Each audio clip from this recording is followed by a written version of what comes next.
Hey everyone, have you ever gone to somewhere with a bunch of friends without knowing the destination? So today I'm going to share a trip with you that was totally unexpected and exactly like that.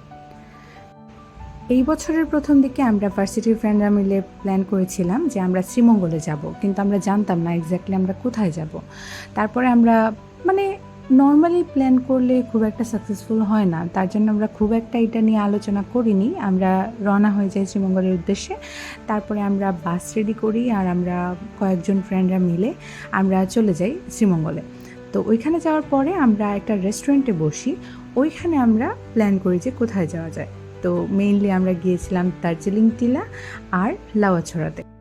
অনেক ধরনের experience হয়, আপনারা দেখতেই পাচ্ছেন। আমি clip কিছু নিয়ে রেখেছিলাম। তারপর আমরা লাঞ্চ টাঞ্চ করার পরে আমরা খুব ঘোরাঘুরি করি, হাঁটাহাঁটিটাই বেশি হয়েছিল। আর ট্রিপটা ছিল শীতের দিনে, তার জন্য আমরা সিলেট থেকে আমাদের লাঞ্চ কিনে নিয়ে যাই। এখানে সবচেয়ে যেটা বেশি ভালো লেগেছিল সেটা হচ্ছে পাখির আওয়াজ।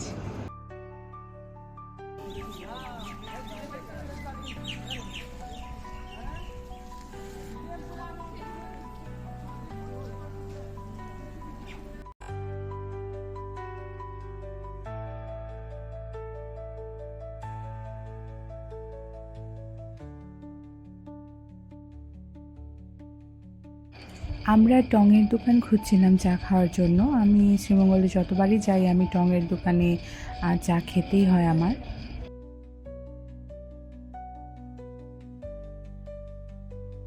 দার্জিলিং টিলাতে আমি প্রথমবার আসি। এখানে আসার প্ল্যান অনেকবার হয়েছিল কিন্তু কখনোই সাকসেসফুল হয়নি, কিন্তু এইবার একদমই প্ল্যান ছিল না, আর এবার আমরা চলে আসলাম।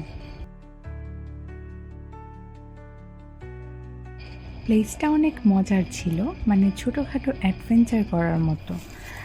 আমি শুধু এদিক থেকে ওদিক হাঁটছিলাম, জায়গাটাতে অনেকক্ষণ কাটাতে ইচ্ছে করছিল।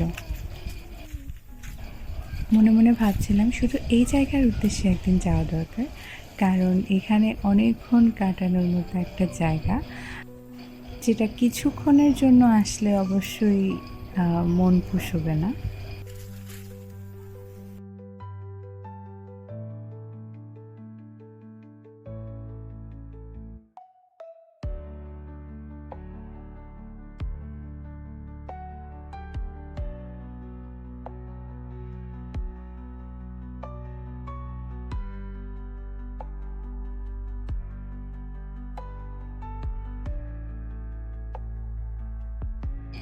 তো যাই হোক, আজকের মতো এতটুকুই।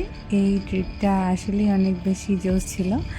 আর দেখা হবে পরের কোনো ভিডিওতে।